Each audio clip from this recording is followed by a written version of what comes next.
तो शक्ति से, वीर शक्ति से इस प्रदेश में मुखिया सरपंच बनाने का काम किया, एक नई राजनीतिक पीढ़ी को जन्म देने का काम किया। जो अनुसूचित जाति जनजाति के लोग जो पीढ़ी दर पीढ़ी छुआछूत से ग्रस्त थे, जिनको वो सामाजिक समानता नहीं मिली थी, जो सामाजिक समानता के लिए उनके पूर्वज संघर्ष करते रहे, उन सबको माननीय नेता ने राजनीतिक रूप से सबल करने का काम किया। आर्थिक रूप से सबल करने के लिए माननीय नेता ने इस प्रदेश में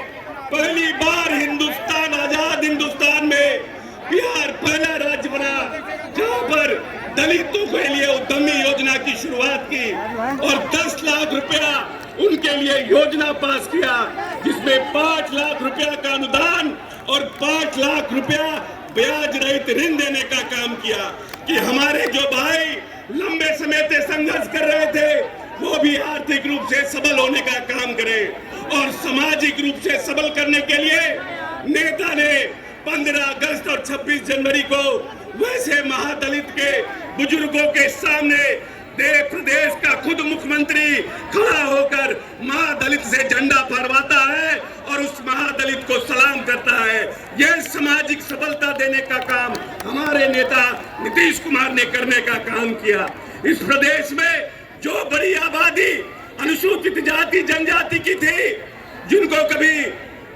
पूजा करने का अधिकार नहीं था, जिनको शिक्षा का अधिकार नहीं था, वैसे टोलों में माननीय नेता ने 22,000 महादलित टोलों में प्राथमिक विद्यालय का निर्माण करने का काम किया। जब नेता आए तो उन्होंने इस प्रदेश में सर्वे कराया और मालूम चला कि 12% बच्चे सरकारी विद्यालयों से बाहर हैं और माननीय नेता ने टोला सेवक तालमी वर्कच का गठन किया और इस प्रदेश में उनको उस अनुसूचित जाति जनजाति के लोगों को विद्यालय लाने का काम किया। जो हमारे आने वाली नस्ल को पढ़ाना चाहता है, जो हमारे आने वाली पीढ़ी को सशक्त करना चाहता है, ऐसे नेता मैं तो कहता हूँ कोई जरूरी नहीं कि कोई दलित ही दलित प्रेमी हो सकता है। महात्मा गांधी दलित नहीं थे, लेकिन सबसे पहले इस देश में आजादी के पहले छुआछूत करने का काम महात्मा गांधी राष्ट्रपिता ने किया। उसी तरह से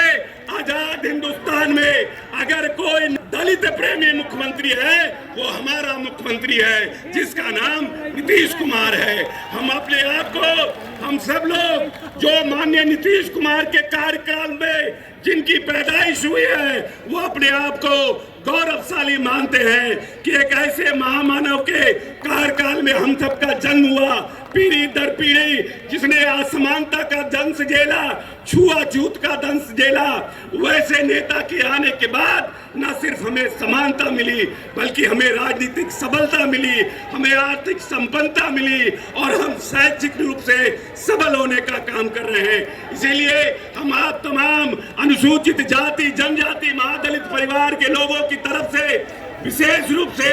अपने नेता के मनोबल को बढ़ाने के लिए, अपने नेता के ताकत को बढ़ाने के लिए आप सबको एकजुट करने का काम किया है। क्योंकि इस प्रदेश में और इस देश में कुछ लोग ऐसे हैं जो आजाद संविधान पर टीका टिप्पणी करने का काम करते हैं और साथ साथ कुछ लोग आरक्षण पर भी टीका टिप्पणी करते हैं। और एक हमारा नेता है जिसने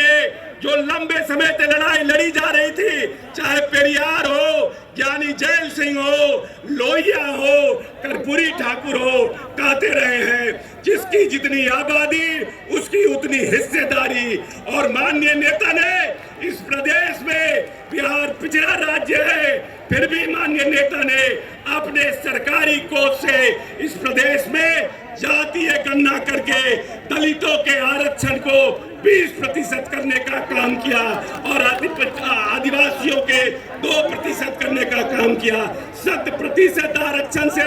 ऊपर आरक्षण दे करके दलितों को आगे लाने वाला अगर इस देश में कोई नेता है तो उसका नाम नीतीश कुमार है। और हम सब अपने आप को न सिर्फ गौरवशाली महसूस करते हैं बल्कि हम प्रभु से प्रार्थना करते हैं कि हमारे नेता को लंबी उम्र दे, हमारे नेता और ताकतवर हो, जिससे आने वाली अनुसूचित जाति जनजाति महादलित की जो नस्ल है, जो महादलित की जो पीढ़ी है, उसको और ताकत मिले, उसको और समानता मिले, वो और शिक्षित हो। और पहली सरकार है इस प्रदेश में नीतीश कुमार के नेतृत्व में, जिसने इंजीनियरिंग कॉलेज से लेकर ITI और पॉलिटेक्निक से लेकर सभी शिक्षण संस्थाओं में नामांकन में भी आरक्षण देने का काम किया है। बाबा साहब कहते थे शिक्षित बनो,